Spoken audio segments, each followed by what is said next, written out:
걸리고 나면 내가 도대체 왜 암에 걸렸을까 생각해 본 분들이 많아요.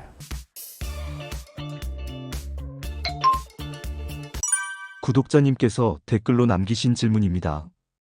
예, 다음 질문입니다. 최봉자 씨께서 보내주신 거네요. 선생님 강의 잘 들었습니다. 저는 난소암인데요. 항암 치료 다 하고 약을 먹고 있는 중인데 손발이 너무 저리고 찌릿찌릿하는 증상이 너무 심해요. 어떻게 해야 좋을지 알려주세요. 감사합니다. 이렇게 되어 있는데 아마 난소암에 세포독성 항암제, 잼시타빈이나 시스플라틴 어떤 약을 썼는지 모르겠지만 이런 세포독성 항암제를 쓰게 되면 우리 말초신경 손상이 옵니다. 말초신경에 우리 이제 이렇게 생각하시면 돼요. 우리가 전선 있잖아요. 전선에 보면 안에 구리선이 있고 바깥에 이게 비닐막이 쌓여 있어요. 그래서 이 비닐막이 전기가 새는 것을 막아주거든요. 우리 신경도 똑같이 생겼습니다. 가운데 신경이 있고 겉에 이 비닐막에 해당하는 신경 수초라는 게 있어요. 이게 딱 싸고 있어가지고 전기가 새지 않게끔 막아주거든요. 그런데 우리 신경도 이게 전기를 통하게 돼 있어요. 근데 우리 이런 항암제들이 이 신경 수초, 비닐막을 벗겨낸다고 생각해 보세요. 그러면 그 사이로 전기가 새죠. 그러니까 전기가 새니까 방전이 되는 거예요. 그래서 우리가 느낄 때 찌릿찌릿하게 느끼는 거예요. 그래서 항암이 좀 더 진행이 되고 심해지면 심해질수록 어때요? 그 정도가 심하죠. 처음에는 약간 저리저리 하는 증상 오다가 조금 있으면은 뭘 콕콕콕콕 쑤시는 것 같다가 또 이제 더 지나면은 대바늘 같은 거 팍팍 찌르는 것 같은 그런 느낌이 들고 그때는 정말 깜짝깜짝 놀라죠. 그리고 서서히 저 밑에서부터 발바닥에서부터 여기 서서히 위로 올라와 가지고 발목까지 올라오다가 심해지면 거의 무릎 위까지 올라오는 경우도 있어요. 되게 무릎 위로 올라오는 경우는 별로 많지는 않아요. 그리고 이제 또 무릎 원래 발에서 먼저 시작을 하고 그 다음에는 이제 손도 오죠. 그래서 되게 이제 손목 있는 데까지 이렇게 올라오는 이런 거거든요. 그러면 이때 이 부분을 해결하려면은 방금 원인이 뭐였어요?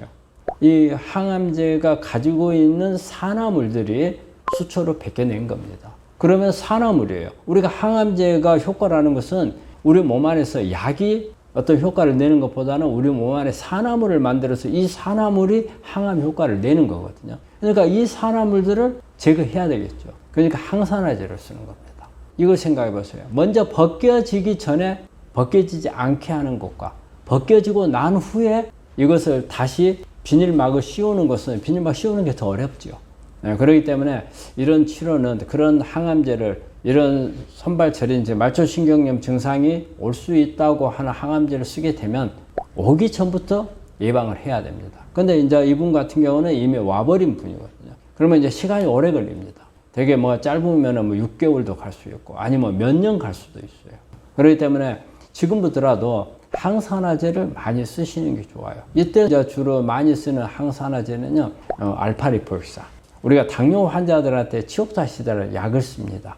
알파리폴산이거든요. 강력한 이것도 항산화제 이런 걸 쓰는 경우도 있고, 그 다음에 글루타치온, 그 다음에 비타민 B12 이런 것을 쓰기도 하고, 비타민 C라든지 이런 다양한 항산화제들을 많이 써주고, 음식도 이런 항산화제가 많이 들어있는 음식들을 쓰게 되면 효과가 있고요. 또 이제 그리고 또 하나는 혈액순환을 좋게 해줘야 돼요. 말초신경이 손상받았지만 그 옆에 있는 말초 혈관도 손상을 받거든요.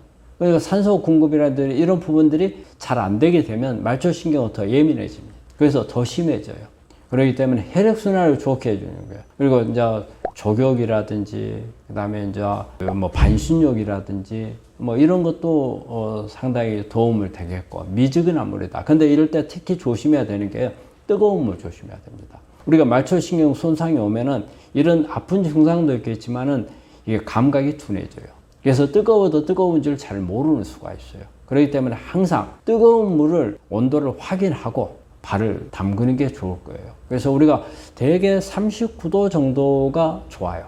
근데 우리가 이제 41도 정도까지는 잠깐은 괜찮을 거예요. 근데 우리가 목욕탕 가서 그걸 생각해 보면 돼요. 온탕이 있고 열탕이 있어요. 온탕이 되게 39도입니다. 그 다음에 열탕이 41도거든요. 여러분들 열탕에다 발 들이면은 뜨겁죠. 우리가 이 심한 사람들은요, 열탕 41도도 어떻게 보면 좀 뜨겁다고 생각할 수 있어요. 그래서 온탕 정도에, 그러니까 한 39도 정도면은 화상을 입는다든가 그런 일은 별로 없을 거거든요. 근데 이런데 발을 담그면 혈액순환이 잘 돼서 좀 치료하는데 도움이 될 수 있고요. 그리고 또 운동을 열심히 하세요. 운동을 하게 되면 혈액순환이 좋아집니다. 몸이 따뜻해져요.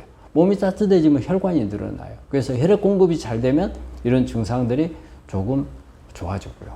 또 하나는 스트레스를 적게 받아야 돼요. 스트레스를 많이 받게 되면 교감신경이 항진이 돼요. 교감신경이 항진이 되면 말초에 있는 혈관들이 수축이 와버립니다. 그러면은 혈액순환이 차단이 되잖아요. 그렇기 때문에 더 심해질 수가 있거든요. 그래서 이런 부분들을 조심해서 관리를 하고, 또 하나는요, 상처가 나게 하면 안 됩니다. 상처가 났을 때 훨씬 상처가 더 잘 안 났고 말초신경염이 더 악화가 될 수 있습니다. 이런 부분들을 조심해서 관리를 하시면 어느 정도 시간이 지나고 하면은 좋아질 수 있습니다. 그런데 일단은 이분한테만 말한 게 아니고 이런 항암을 시작하는 분들은 항상 미리 이 부분에 대해서 예방을 하시는 게 좋습니다. 예방이 훨씬 효과가 좋습니다. 구독자님께서 댓글로 남겨주신 질문입니다. 안녕하세요. 저는 술, 담배는 전혀 해본 적도 없고 꽤 오래전부터 계란은 유기농, 우유는 유기농 목초, 야채도 웬만하면 유기농으로 운동도 거의 일주일에 최소 5번 적당히 했고요. 그런데 췌장암 3기 진단을 작년에 받았어요. 직장 환경이 케미칼 때문에 항상 마스크를 써야 하는 상황이었고 진단받기 1년 정도 스트레스를 많이 받았는데 저는 그 이유가 아닐까 생각하고 또 운이 나빴다고 생각할 수밖에 없답니다. 고기도 별로 좋아하지 않고 탄산음료도 전혀 마시지 않았고요. 유유 이렇게 해놓으셨네요. 예, 우리 암에 걸리신 분들이 걸리고 나면 내가 도대체 왜 암에 걸렸을까 생각해 본 분들이 많아요. 내가 잘못한 게 많다고 하는 분들이 오히려 관리는 더 잘합니다. 그런데 내가 관리를 잘했는데 걸렸다고 생각하는 분들이 되게 낙담을 더 많이 해요. 그리고 저한테 와가지고 이렇게 상담을 하시는 분들을 보면은 자기는 내가 암에 걸린 이유를 모르겠다는 거예요. 나는 진짜 야채밖에 안 먹었고 운동 열심히 했고 스트레스 안 받았고 근데 왜 내가 암에 걸려야? 그렇게 말씀하시는 분들이 있거든요. 근데 이분도 보니까는 관리를 한다고 했어요. 하지만 아마 직장 생활이 케미칼, 화학 성분들이 많은 데는 좀 리스크가 항상 있어요. 그리고 마스크를 많이 쓰고 있다는 것은 암에서는 그게 좋은 게 아닙니다. 왜냐하면 암세포는 산소 공급이 잘 되는 데서는 잘 안 생겨요. 산소 공급이 잘 안 돼서 생기기 때문에 어쨌든 마스크를 쓰게 되면은 어때요? 산소 공급이 조금 차단이 되죠. 그래서 또 이분은 이제 스트레스를 1년 전에 스트레스를 받았다고 하는데 요 스트레스는 영향을 줬어요. 되게 이 스트레스가 암을 일으키는 건 아니에요. 하지만 눈에 보이지 않게 암이 성장해 왔는데 이런 암들은 크다가 없어져 버리는 경우도 많아요. 우리가 암이라는 게 1cm가 됐을 때 발견이 되거든요. 그러면 뭐 0.1cm, 그 다음에 5mm, 뭐 이런 암들도 어느 순간 내 건 면역이 높아지면은 없어져 버려요. 근데 실제적으로 이렇게 많은 이렇게 연구 자료들 보잖아요. 보면 이게 이제 암이 아닌 다른 원인으로 사망한 사람들을 부검을 해보면 이 안에 암이 있는 환자들이 상당히 많더라는 이런 자료들이 나오거든요. 그게 뭐냐면 우리가 암이라고 하는 것은 발견되어야 암이에요. 발견 안 되면 암이 아니에요. 단지 암 세포로 남아있는 거죠. 세포로. 그런데 이게 암으로 발전을 안 하고 없어져 버릴 수도 있는 그런 세포 덩어리가 스트레스를 받으면 면역이 떨어지니까 그때 커버려요. 그래서 우리가 일반적으로 우리 암 환자들이 이렇게 상담을 할 때 암 발견하기 6개월에서 18개월 사이에 어떤 스트레스가 있었는가를 우리가 체크를 하거든요. 그래서 이분 같은 경우는 1년 전에 스트레스가 있었다. 그 부분은 영향을 주었어요. 그 다음에 화학물질. 그 다음에 이분은 소화라든지 이런 거 좋았다고 했거든요. 췌장암의 가장 많은 원인이 염증이에요. 그 다음에 이제 이분은 술이나 알코올도 안 했다고 했거든요. 그래서 되게 또 이제 알코올, 이 염증, 그러니까 소화장애죠. 이런 부분 때문에 오는데 이분은 조금 억울하다 생각을 하실 수 있는 부분이 이런 부분은 좀 억울하다고 생각할 수가 있어요. 결과적으로 암이라고 하는 거냐 원인을 정말 다 알기가 어렵습니다. 요분이 그럼 제가 한번 다른 부분을 한번 설명을 드려볼까요? 내 생활 습관. 우리가 노출된 것만 가지고 생각하지 마세요. 내 생활 습관이 우리가 불규칙한 생활이 안 좋다고 하잖아요. 그러면 예를 들어가지고 음식을 먹는데 아침은 걸러서 먹고 저녁 몽땅 먹었다든지 그런 생활을 하면은요 오히려 암이 성장할 수 있는 그런 부분들도 될 수가 있고요. 그리고 뭐 여행을 뭐 자주 한다든지 등산을 우리가 종주 등반 같은 거 이렇게 많이 하는 사람들 걸릴 가능성이 많아요.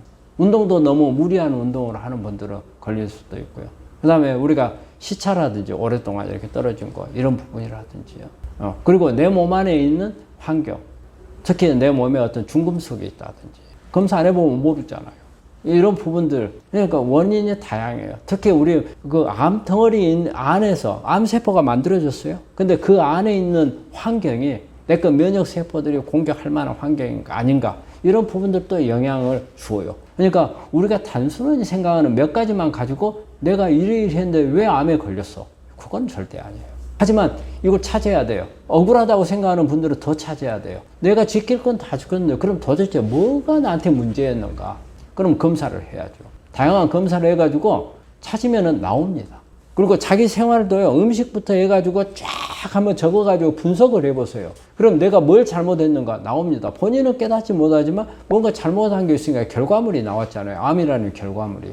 그러니까 억울하다고 생각만 하지 마시고 내가 뭘 잘못했는가. 그러면 거기서부터 다시 치료에 대해서 시작을 하는 겁니다. 이분도 억울함, 내가 단순하게 화학약품을 취급하는 곳, 아니면은 스트레스, 이것밖에 나한테 없는데 다른 게 걸릴만한 게 없는데 이게 억울하게 생각할 부분은 아니고요. 원인이 있었던 겁니다. 그래서 이런 부분들은 이 방송을 듣고 계신 분들은 한번 암 환자시면 내가 왜 암에 왔겠는가를 한번 찾아보고요. 나름대로. 그걸 개선해야 되거든요. 그 다음에 검사를 받아보세요. 면역도 검사를 받아보시고 중금속도 있는가 없는가 한번 보시고 또 내 안에 이 암으로 인해서 여러 가지 진행에 대해서 간접적으로 데이터를 주는 그런 검사들이 있어요. 그런 것도 한 번씩 받아보시고 그러는 게 좋을 것 같고, 이분은 또 췌장암이 있어요. 췌장암 같은 경우는요, 조금 더 독특해요. 다른 암에 비해서. 그래서 관리도 조금 독특하게 해야 됩니다. 아까 제가 말씀드렸지만 염증이라든지 이런 부분에 영향을 많이 주기 때문에 유산균 같은 것을 많이 먹는다든지, 그리고 또 특히 췌장암은요, 암덩어리 안이 다른 암에 비해서 단단해요.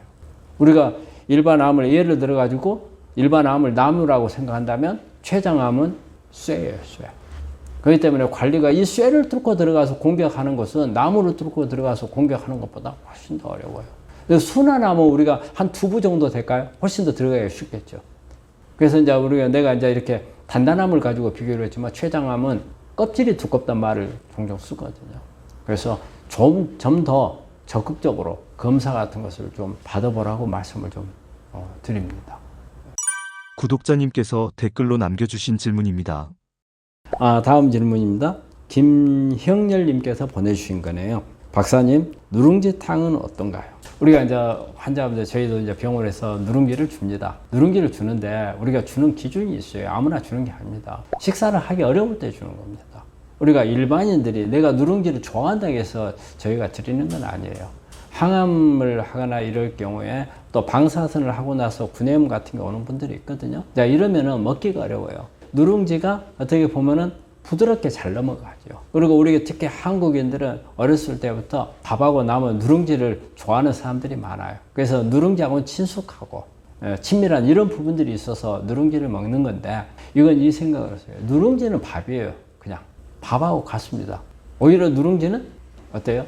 타요. 그래서 누룽지 자체를 아무나 우리 암 환자들이 다 먹어도 된다, 그런 부분들은 아니에요. 부드럽기 때문에 누룽지를 먹어서 도움이 되는 사람들, 어쩔 수 없으니까 먹는다, 이런 생각을 하셔야 되거든요. 누룽지는 우리가 쌀밥을 가지고 누룽지를 만드니까 이 누룽지하고 쌀밥하고 다른 게 아니에요. 같습니다. 그래서 너무 많이 먹으면 포도당이 많이 올라오고, 또 우리가 요즘에는 보면 백미 누룽지가 있고 현미 누룽지가 있어요. 내가 그러면 누룽지를 먹을 때 백미 누룽지보다 우리 환자분한테 권하고 싶은 것은 현미 누룽지, 누룽지를 좋아하시면 현미 누룽지를 드시는 게 좋지 않겠나. 또 상황이 어떤 상황인지 제가 모르겠어요. 정말 항암하거나 정말 힘든 상황에서 누룽지를 먹어야 되는 건지, 아니면 그저 내가 좋아서 먹어야 되는 건지, 그저 좋아서 먹는다면 다른 걸로 바꾸시는 게 좋을 것 같고, 누룽지로 먹고 싶다 그럴 때는 현미 누룽지를 권합니다.